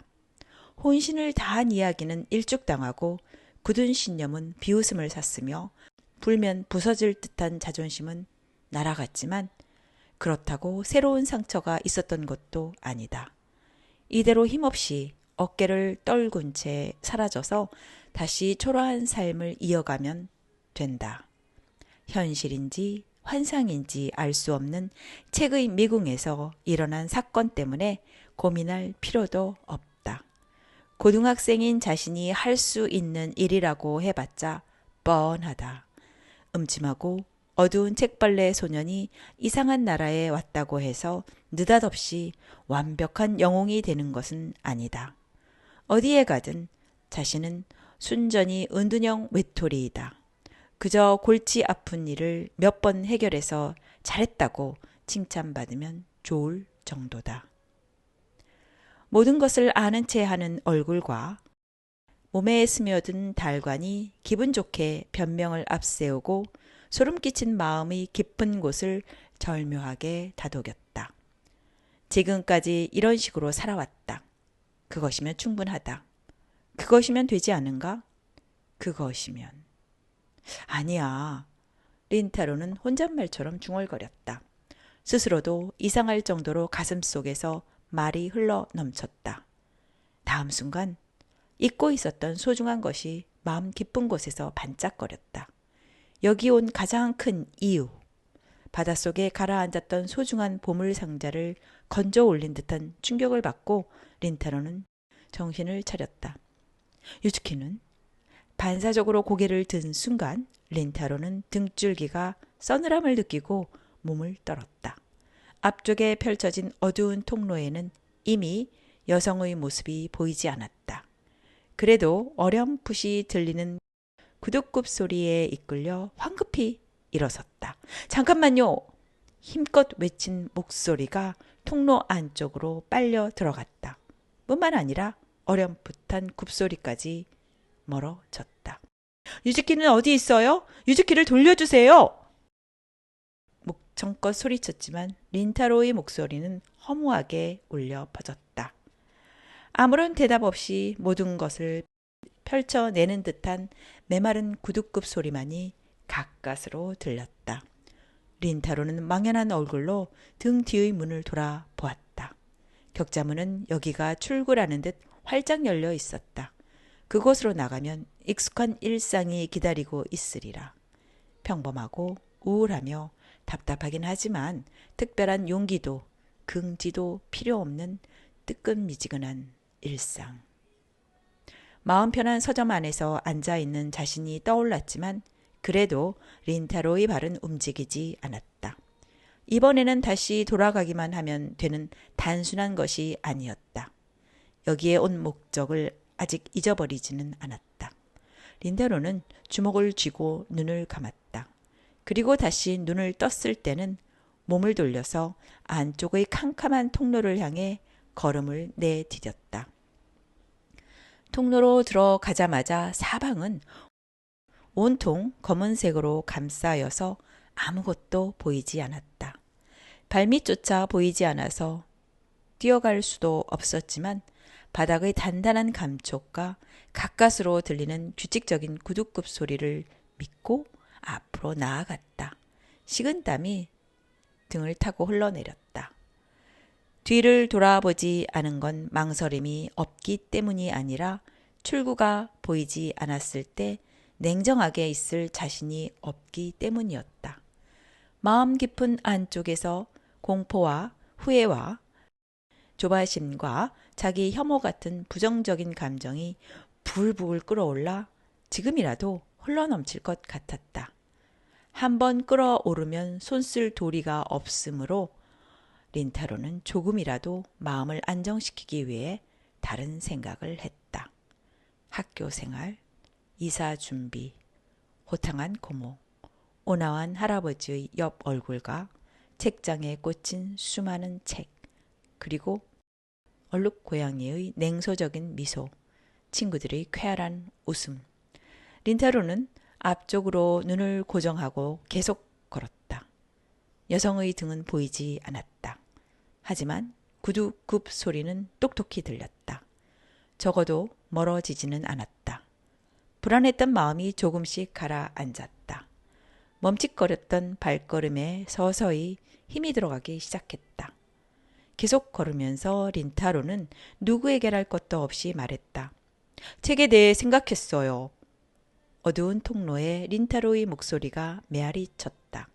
대답은 들리지 않고 멀리서 구두굽 소리만이 시계바늘처럼 단조로운 리듬을 새기고 있었다. 책의 힘이란 무엇일까 계속 생각했어요. 할아버지도 자주 말씀하셨어요. 책에는 커다란 힘이 있다. 그런데 그 힘이란 무엇을 의미할까라고요. 입에서 말이 흘러나온과 동시에 마음의 깊은 곳에서 신비한 열기가 태어났다. 억눌리고 얼음처럼 차가운 숨결을 받아도 끝까지 불씨를 잃지 않는 숯불 같은 열기다. 책은 지식이나 지혜, 가치관이나 세계관처럼 많은 걸 안겨줘요. 몰랐던 것을 아는 건 즐겁고 새로운 견해를 만나는 건 굉장히 가슴 두근거리는 일이에요. 하지만 책에는 그런 것보다 더 중요한 힘이 있다는 생각이 들었어요. 린타로는 가슴 안쪽에 떨어지는 가루눈처럼 허무한 생각을 열심히 손으로 받아서 말로 바꾸었다. 손으로 잡았다고 생각한 순간 사라지는 소중한 일들의 한 조각만이라도 전하기 위해 허공을 바라보며 정신없이 걸었다. 자신에게 특별한 힘이 있다고는 생각하지 않는다. 뭔가를 바꿀 수 있다고 생각하는 것도 아니다. 하지만 자신이 할 수 있는 일이 있다면 책에 관해 말하는 것뿐이다. 그런 의미에서는 가슴 안에 있는 생각을 아직 확실하게 전하지 못했다. 계속 그렇게 생각하면서 책의 힘이 무엇인지 찾았어요. 그리고 고민하는 와중에 최근에 조금이나마 대답 같은 것에 도달한 것 같아요. 린타로는 갑자기 발길을 멈추고 어둠의 건너편을 향해 말했다. 어쩌면 책은 사람을 생각하는 마음을 가르쳐주는 게 아닐까요? 그렇게 큰 소리는 아니었다. 하지만 소리가 낭낭하게 울리면서 허공을 가로질렀다. 어느새 구두굽 소리가 멈추었다. 다음 순간 모든 것을 집어삼킬 만한 깊은 정적이 캄캄한 통로에 내려앉았다. 어둠을 향해 눈을 크게 떠도 여성의 모습은 보이지 않았다. 하지만 그 어딘가에 있을 여성을 향해 린타로는 말을 이었다. 책에는 많은 사람들의 생각이 그려져 있어요. 괴로워하는 사람, 슬퍼하는 사람, 기뻐하는 사람, 웃음을 터뜨리는 사람. 그런 사람들의 말과 이야기를 만나고 그들과 하나가 됨으로써 우리는 다른 사람의 마음을 알 수 있어요. 가까운 사람만이 아니라 완전히 다른 세계에 사는 사람의 마음까지도요. 정적이 이어졌다. 구두굽 소리도 들리지 않았다. 그 고요함에 용기를 얻어 린타로는 다시 힘주어 말했다. 남에게 상처를 주어서는 안 된다. 약한 자를 괴롭히면 안 된다. 어려운 사람에게는 손을 내밀어야 한다. 그런 건 당연하지 않느냐고 말하는 사람들이 있지요. 하지만 요즘 점점 당연하지 않게 되고 있어요. 당연하지 않을 뿐만 아니라 왜 그래야 하지? 라고 묻는 사람들도 있죠. 왜 남에게 상처를 주어서는 안 되는지 모르는 사람들도 많고요. 그런 사람들에게 설명하기는 쉽지 않아요. 이건 논리가 아니니까요. 하지만 책을 읽으면 알 수 있어요. 논리로 말하기보다 훨씬 소중한 것. 사람은 혼자 사는 게 아니라는 걸 쉽게 알 수 있죠. 린타로는 눈에 보이지 않는 상대를 향해 열심히 말을 짜냈다. 사람을 생각하는 마음, 그걸 가르쳐주는 게 책의 힘이라고 생각해요. 그 힘이 많은 사람에게 용기를 주고 힘을 주는 거예요. 린타로는 잠시 말을 끊은 뒤 입술을 깨물고 나서 다시 배에 힘을 주고 말했다. 당신이 잊을 뻔했다면 제가 소리 높여 다시 말씀드릴게요. 사람을 생각하는 마음, 그게 바로 책의 힘이에요. 어두운 통로에 강력한 목소리가 메아리치다 서서히 사라졌다. 다시 완전한 침묵이 자리를 잡았을 때 조금씩 어두움이 걷히는 것처럼 여겨졌다. 다음 순간 갑자기 어둠이 사라지고 린타로는 어느새 처음과 마찬가지로 나스키 서점과 비슷한 공간으로 돌아와 있었다. 바로 옆에는 조금 전까지 앉았던 둥근 의자가 있고 소파 뒤쪽에는 계속 그곳에 있었던 것처럼 여성이 서 있었다. 입구의 격자문은 활짝 열려 있었다. 조금 전에 뛰어들었던 서점 안쪽 어두운 통로는 보이지 않고 나무벽이 가로막고 있었다. 세계의 미궁을 비추었던 화면 3개도 아무 일 없었던 것처럼 각각의 남성들을 비추는 등 특별히 달라진 것은 없었다. 캄캄한 통로를 걸었던 것은 꿈이었을까? 어디부터 어디까지 현실인지 린타로도 확실하게 알 수 없었다. 하지만 한 가지 달라진 것이 있었다. 린타로의 마음가짐이었다. 린타로는 여성을 향해 고개를 숙였다. 죄송해요. 돌아가라고 하셨지만 아직 돌아갈 수 없어요. 유주기를 돌려주지 않았으니까요. 여성은 우두커니 서 있기만 하고 대답하지 않았다. 눈동자의 어린 빛은 여전히 따뜻함이 부족하고 등줄기가 서늘해질 만큼 어두움이 담겨 있었다. 하지만 린타로는 당황하지 않았다. 상대는 자신보다 훨씬 거대한 존재다. 한순간에 모든 생각이 통할 리 없다. 지금은 상대가 걸음을 멈추고 돌아본 것에 만족하자. 여성의 얇은 입술이 움직였다. 하지만 인간은 그렇게 소중한 책을 파괴하는 데에만 힘을 쏟고 있지. 파괴된 책은 힘을 잃어버려. 아무리 대단한 힘을 가진 책이라도 갇히고 잘리고 마구 팔리고 이윽고 사라지는 거야. 이건 과장도 비유도 아니야. 내가 내 눈으로 직접 본 거지. 앞으로 더 많은 책이 파괴될 거야. 그럴지도 모르죠. 그러나 파괴되지 않아요. 예상치 못한 린타로의 침착한 말에 여성의 머리가 희미하게 흔들렸다. 파괴하려고 해도 간단히 파괴되지 않아요. 지금도 눈에 보이지 않는 곳에서 많은 사람들이 책과 이어져 있어요. 그건 틀림없는 사실이에요. 당신이 지금 여기 있는 것 자체가 가장 큰 증거가 아닐까요? 린타로가 힘을 주어 말하자 여성은 약간 놀란 것처럼 눈썹을 살짝 움직였다. 여성이 처음으로 보인 표정다운 표정이었다. 한순간 침묵이 흘렀다. 그 약간의 틈을 찌르듯 생각지도 못한 목소리가 느닷없이 날아왔다. 좋은 말이야, 소년. 활기가 있는 남성의 목소리였다.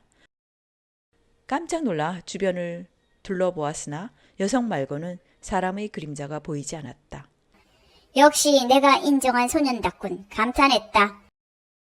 다시 목소리가 들렸을 때 린타로는 오른쪽을 쳐다보고 깜짝 놀랐다.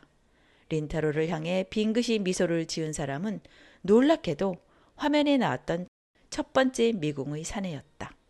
사내는 툇마루에 걸터 앉은 채 유유히 차를 마시고 나서 다시 입을 열었다. 소년이여, 망설일 건 아무것도 없어. 자신감을 가지고 그 여자에게 화를 내 오만하게 말하면서 아무것도 하지 않고 높은 곳에서 구경만 하는 건 오히려 내가 아니냐고. 너야말로 한때의 위안에 만족하는 것 아니냐고. 사내는 어안이 벙벙해하는 린타로를 쿡쿡 웃으며 바라보았다. 소년이여, 뭔가를 바꾸는 건 힘든 일이야. 하지만 너는 두려워하지 않고 진심을 다해 내게 말했지. 난 내게 고마워하고 있어. 그 이후 매일 수많은 발견을 하고 수많은 놀라움을 만나고 있지. 내가 말하는 대로 나는 진정한 의미에서 책을 사랑하지 않았어. 그로 인해 그렇게 수많은 책에 둘러싸여 있으면서 단 한 권의 책 안에 무한한 세계가 펼쳐져 있다는 걸 깨닫지 못했어. 그런데 솔직히 말하면 최근에 경험한 가장 큰 발견은 책에 관한 게 아니야. 사내가 천천히 손에 들고 있던 찻잔을 들어 올렸다. 아내가 타주는 차가 아주 맛있다는 거지. 사내는 그렇게 말하고 호탕하게 웃었다. 배 밑바닥까지 따뜻해지는 기분 좋은 웃음소리였다. 그 웃음소리에 겹치듯이 이번에는 왼쪽에서 다른 목소리가 날아왔다. 작은 손님이여, 자신감을 가져라. 린다로는 황급히 반대편 화면을 바라보았다. 입을 반쯤 벌린 채 황당한 표정을 짓고 있는 린타로를 보고 유쾌하게 웃는 사람은 의자에 걸터 앉은 하얀 옷의 학자였다. 동그스름한 얼굴에 있는 눈동자가 다정한 빛을 머금고 있었다. 넌 내 베토벤을 난폭하게 빨리 돌렸잖아. 작은 손님이요, 그때의 자신감을 떠올려. 학자는 다정하게 고개를 끄덕이면서 다시 유쾌하게 웃었다. 용기를 가지고 내가 선택한 길을 걸어가. 아무것도 바뀌지 않는다고 한탄만 하는 무기력한 구경꾼이 되면 안 돼. 앞으로도 끊임없이 여행해. 메로스가 끝까지 달린 것처럼. 여성이 간살한 눈썹을 살짝 찡그렸다. 생각만으로 아무것도 바뀌지 않아. 그래도 해보려고 생각해야지. 깊이 있는 목소리가 천장에서 내려왔다. 천장을 올려다보니 의자에서 일어선 사장이 정장을 입은 수많은 남자들을 상대로 연설을 하고 있었다. 이건 논리가 아니야. 우리에겐 긍지가 있어. 하지만 사장이 큼지막한 손으로 반박하려는 상대를 제지했다. 자네들은 책을 좋아해서 여기 온 게 아닌가? 조용하면서도 기백이 담긴 목소리였다. 시끌벅적하던 남자들이 일제히 입을 다물었다.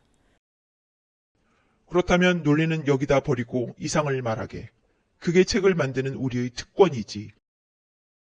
사장의 단호한 목소리에 정장 차림의 남자들이 일제히 자세를 바로 했다. 천장을 올려다보던 린타로는 눈앞의 여성에게 시선을 돌렸다. 미미하긴 하지만 그래도 변화는 변화입니다. 린타로가 똑바로 쳐다보아도 여성은 눈길을 돌리지 않았다. 린타로는 여성의 눈을 뚫어지게 쳐다보며 단호하게 말했다. 우리가 책의 힘을 믿고 있는데 당신이 당신 자신을 믿지 않으면 어떡하죠? 여성은 우두커니 선 채 꼼짝도 하지 않았다. 말이 사라지고 작은 공간을 다시 정적이 지배했다. 실내를 가득 메운 침묵은 쉽게 거치지 않고 눈이 소리도 없이 쌓이듯 두 사람의 발밑에 깊고 무겁게 쌓였다.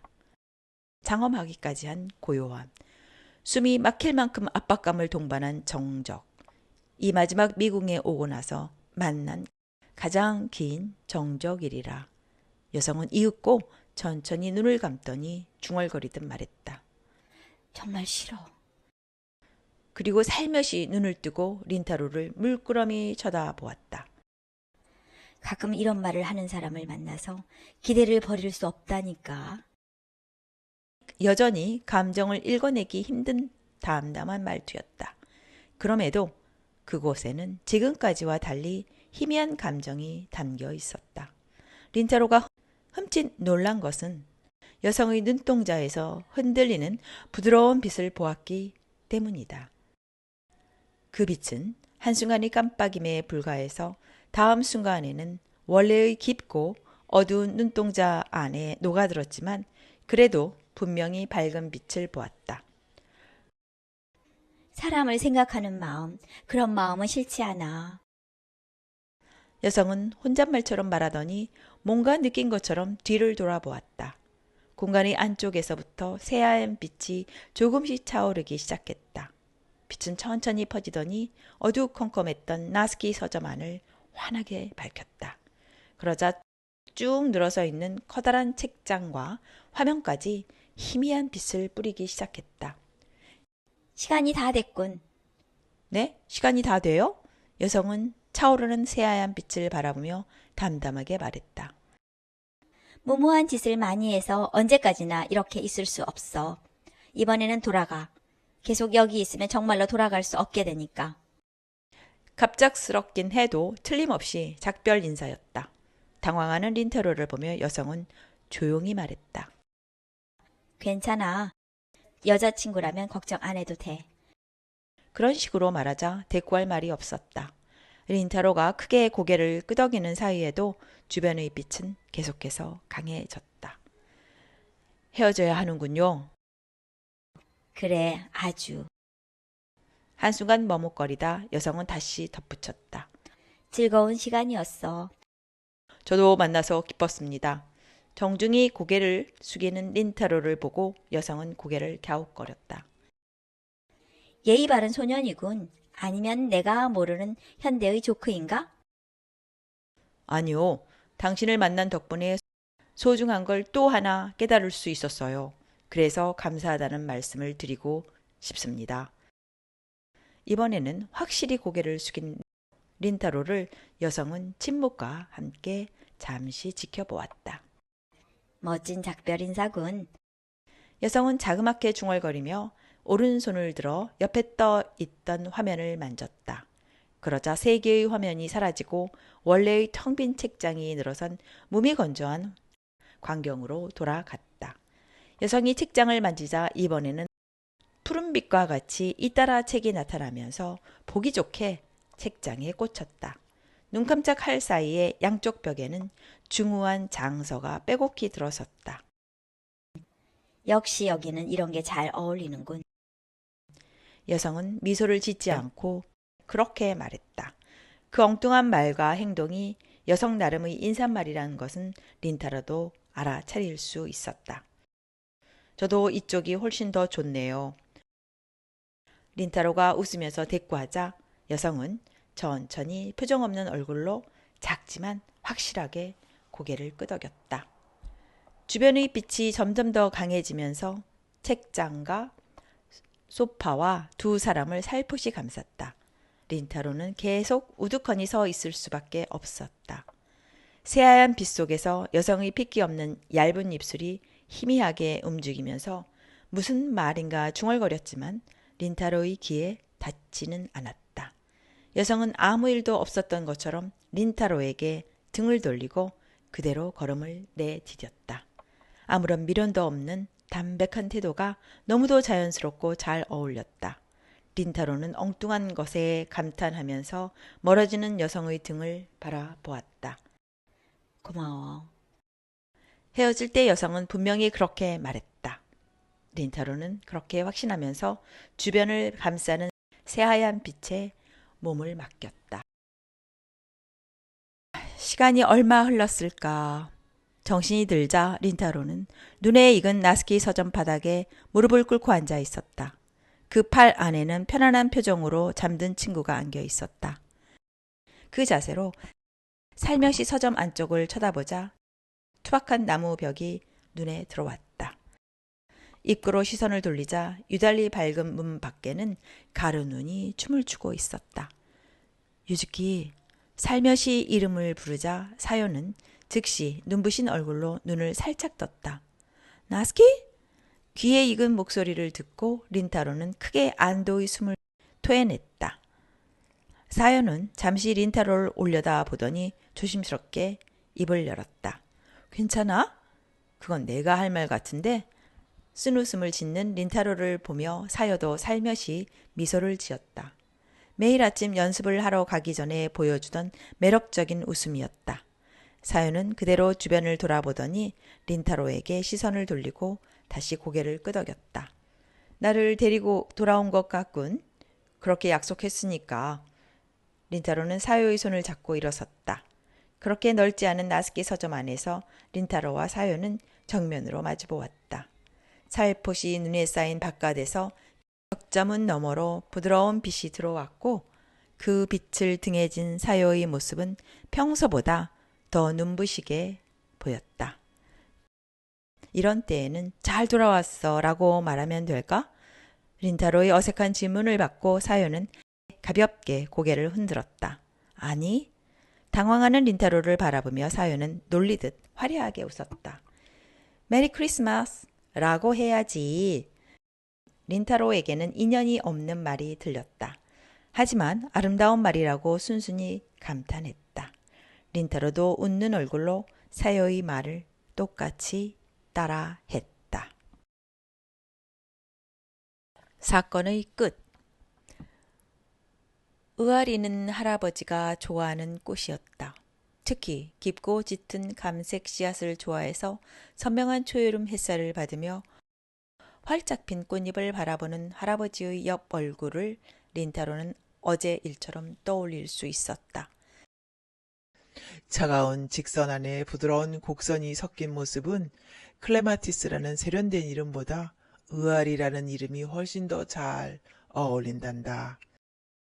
거목한 할아버지가 웬일로 그렇게 말하며 나스키 서점 입구의 작은 화분에 의아리를 심었다. 나도 할 수 있을까? 린타로가 그렇게 생각하면서 한동안 방치했던 화분에 물을 주기 시작한 것은 이제야 겨우 마음의 여유가 생겼기 때문이었다. 할아버지가 세상을 떠난 지 석 달. 계절이 지나면서 풍경도 조금 달라졌다. 처마 밑의 눈이 녹고 매화가 피었으며 벚꽃이 꽃망울을 맺었다. 그런 당연한 시간의 흐름 속에서 린타로는 여전히 아침 6시에 격자문을 열어 작은 서점의 공기를 바꾸었다. 빗자루를 들고 계단을 청소한 다음 어린 잎이 고개를 내밀고 있는 화분에 물을 주면서 실내의 먼지를 털었다. 열심히 하고 있네. 서점의 청소가 어느 정도 끝났을 무렵 밝은 목소리와 함께 서점 안으로 들어온 사람은 검은색 악기 케이스를 든 사요였다. 케이스 안에 있는 악기가 베이스 클라리넷이라는 이야기는 얼마 전에 들었다. 클라리넷에도 베이스가 있다는 사실을 린타로는 처음 알았지만 관악부 안에서 사요 혼자 담당하는 귀중한 파트라고 했다. 용케 매일 하네. 하루도 거르지 않고 청소할 필요는 없잖아. 사요는 그렇게 말하며 서점 한가운데에 있는 작은 의자에 털썩 앉았다. 린타로는 책장의 책을 한 권씩 닦으면서 말했다. 괜찮아. 난 너와 달리 아침 연습도 없잖아. 더구나 생각보다 꽤 즐거워. 이렇게 청소하다 보면 또 재미있는 책을 만날 수 있거든. 정말 변태라니까. 사요의 독설은 여전했지만 한없이 상쾌하게 들렸다. 그나저나 이번 책은 좀 심하지 않아? 뭐가 뭔지 하나도 모르겠어. 사요는 그렇게 말하며 어깨에 맨 가방에서 큼지막한 단행본을 꺼냈다. 책을 보자마자 린타로는 피식 웃었다. 며칠 전에 추천해준 마르게스의 100년의 고독이었다.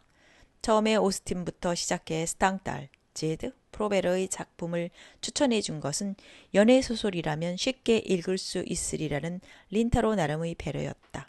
그런데 그 책을 전부 읽은 사요가 이번에는 다른 종류의 책도 읽어보고 싶다고 지난주에 말했다. 그때 린타로가 선택한 것은 가브리엘 가르시아 마르케스의 100년의 고독이었다. 너 정말 이거 다 읽었어? 그래, 벌써 오래전 일이지만. 넌 역시 보통이 아니야. 난 너무 어려워서 무슨 말을 하는지 하나도 모르겠던데. 그거 잘 됐네. 책장의 먼지를 털면서 웃는 린타로를 보고 사요가 이상한 표정을 지었다. 잘 됐다고?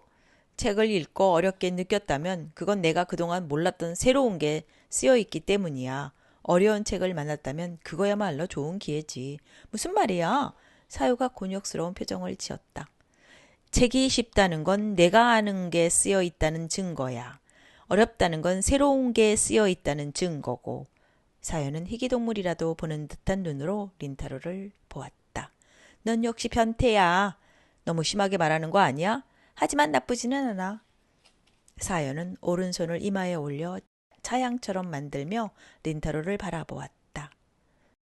오늘은 좀 멋있는 것 같은데? 순간 책상을 닦던 린타로의 손이 멈추었다. 힐끔 쳐다보자 사요가 린타로를 들여다보듯 고개를 갸웃거리며 생글생글 웃고 있었다. 귀가 새빨개졌어. 이래봬도 누구와 달리 순진하거든. 순진한 거 좋아하시네. 롤리타나 마담 보따리 같은 예로 책을 잔뜩 읽은 주제에. 아니면 겉과 달리 속만 음탕한 거야? 자꾸 그렇게 놀리면 이제 책 안 팔아. 장난이야. 사연은 밝은 목소리로 말하고 의자에서 일어섰다. 하지만 그대로 문으로 향하지 않고 가벼운 발걸음으로 서점 안쪽으로 들어갔다. 그리고 막다른 곳까지 와서 살며시 나무벽을 만졌다. 역시 막혀 있군. 막혀 있지 않으면 큰일이지. 큰일이긴 하지만 왠지 좀 쓸쓸해. 마치 전부 꿈이었던 것 같아. 정말로 꿈이 아닐까? 린타로도 그런 생각이 종종 들었다. 하지만 모든 게 꿈이었다고 해도 확실한 게 한 가지 있다. 린타로는 더 이상 외롭지 않다는 것이다. 이사가지 않고 혼자 살고 싶어요. 크리스마스 이브 그 일이 있었던 날 이삿짐 센터의 트럭이 도착하기 1시간 전에 린타로는 고모에게 그렇게 말했다. 스스로도 놀랄 만큼 엄청난 말이라고 생각했지만 뜻밖에도 고모는 놀라지 않았다. 고모는 통통한 팔을 팔짱 낀 채 자신을 똑바로 쳐다보는 조카를 한동안 물끄러미 바라보았다. 미묘한 침묵은 상당히 오래 이어진 것 같지만 어쩌면 얼마 되지 않았을지도 모른다.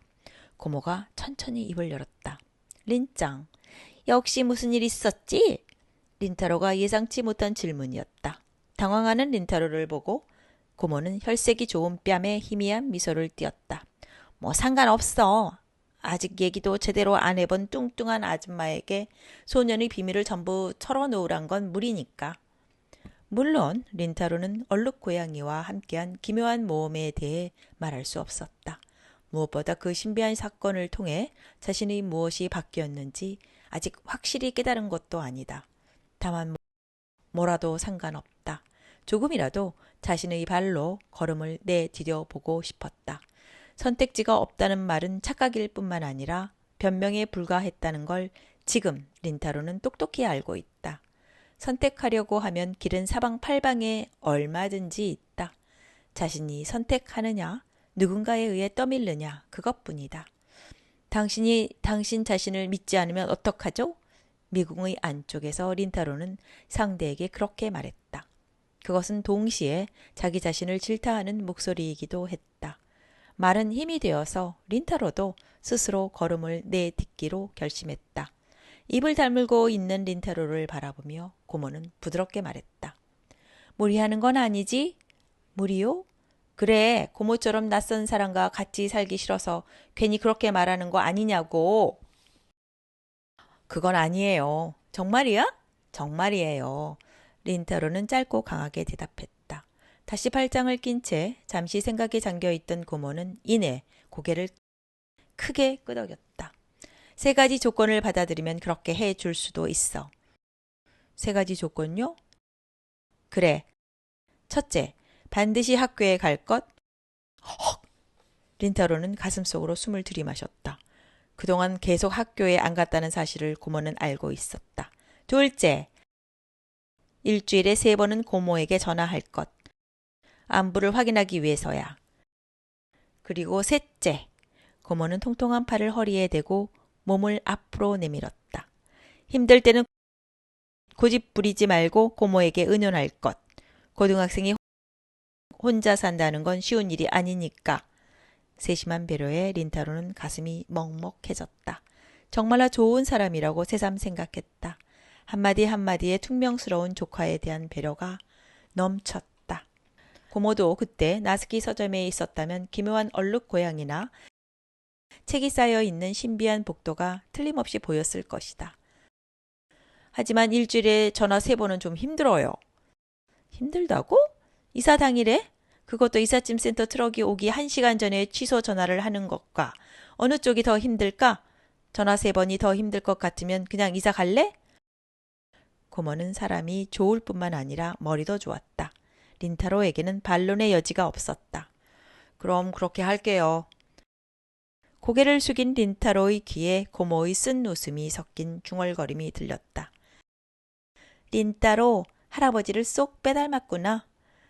그 말은 린타로에게 제대의 칭찬으로 들렸다. 어려운 책을 만나면 기회라고 했지. 100년의 고독을 바라보면서 사요가 작게 중얼거렸다. 한 가지 덧붙이자면 마르케스는 아키바 선배가 좋아하는 작가야. 아마 여기 있는 마르케스의 책은 전부 읽었을 거야. 그 말을 들으니 오히려 읽을 마음이 사라지는데? 뭐 좋아. 사요는 가방 안에 큼지막한 책을 넣으면서 린타로를 가볍게 노려보았다. 하지만 재미없으면 화낼 거야. 말도 안 돼. 그 책을 쓴 사람은 마르케스지 내가 아냐. 하지만 이 책을 권해준 사람은 너지 마르케스가 아니잖아. 고모도 그렇고 사요도 그렇고 왜 내 주변에는 머리 좋은 여성이 많을까? 린타로는 기묘한 점에 감탄했다. 아, 큰일이다. 사요가 갑자기 일어선 것은 이제 곧 아침 연습 시간이기 때문이었다. 사요는 책상 위에 놓여있던 베이스 클라리넷 케이스를 들고 황급히 문으로 향했다. 너도 꼭 학교에 와야 해. 그럴 거야. 고모와 약속했으니까. 사요를 배웅할 겸 밖으로 나가보니 하늘이 유난히 맑았다. 이른 아침의 선명한 햇살 아래를 노란색 택배 오토바이가 지나갔다. 서점 앞 돌 계단을 가볍게 뛰어내리다 사요가 문득 생각이 난 얼굴로 뒤를 돌아보았다. 있잖아. 다음에 같이 밥 먹으러 가지 않을래? 가볍게 던진 말에 린타로는 눈을 2번 깜빡이면서 한심할 정도로 당황했다. 나랑 밥 먹으러 가자고? 그래. 왜? 아무리 기다려도 내가 먼저 같이 가자고 말하지 않으니까. 아침 햇살 속에서 사요의 상큼한 목소리가 돌아왔다. 린타로는 한층 더 당황해서 아무 말도 할 수 없었다. 반면에 사요는 어이없는 얼굴에 쓴웃음을 매달고 말을 이었다. 서점 안에서 책 이야기를 하는 것도 좋지만 가끔은 햇빛을 쐬지 않으면 건강에 안 좋아.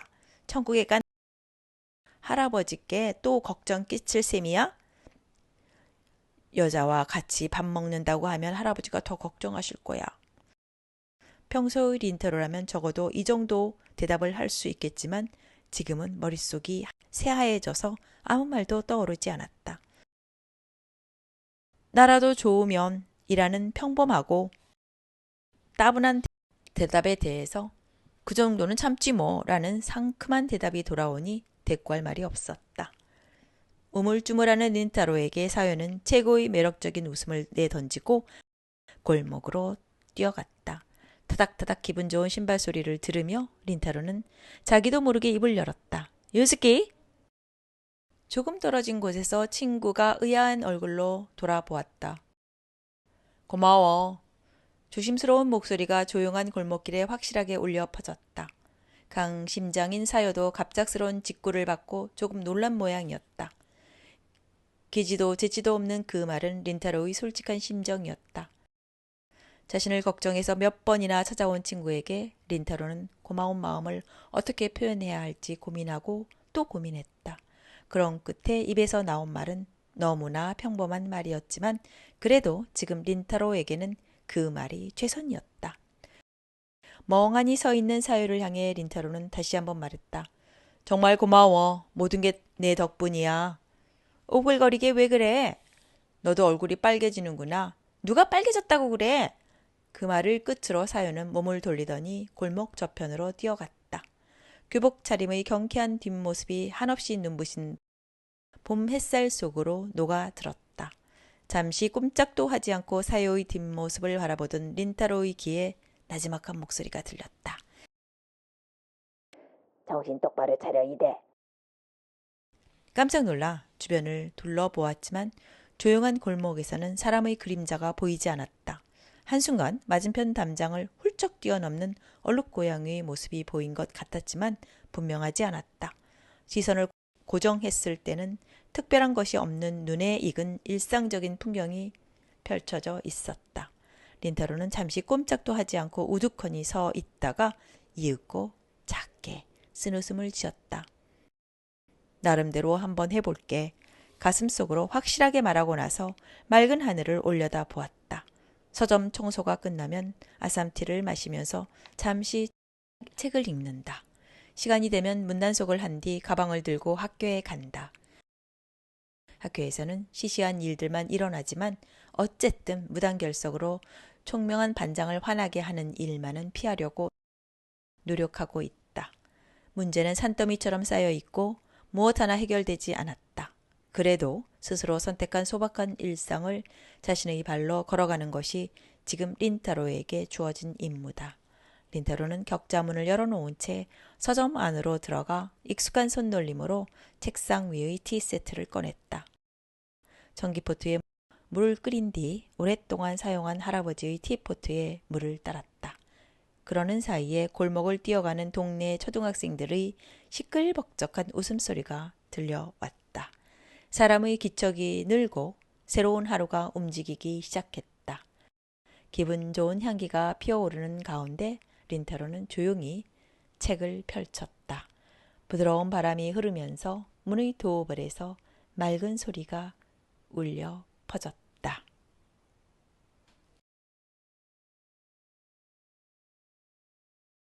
여기까지가 책을 지키려는 고양이 이선이 옮긴 책 나스카와 슈스케가 썼죠.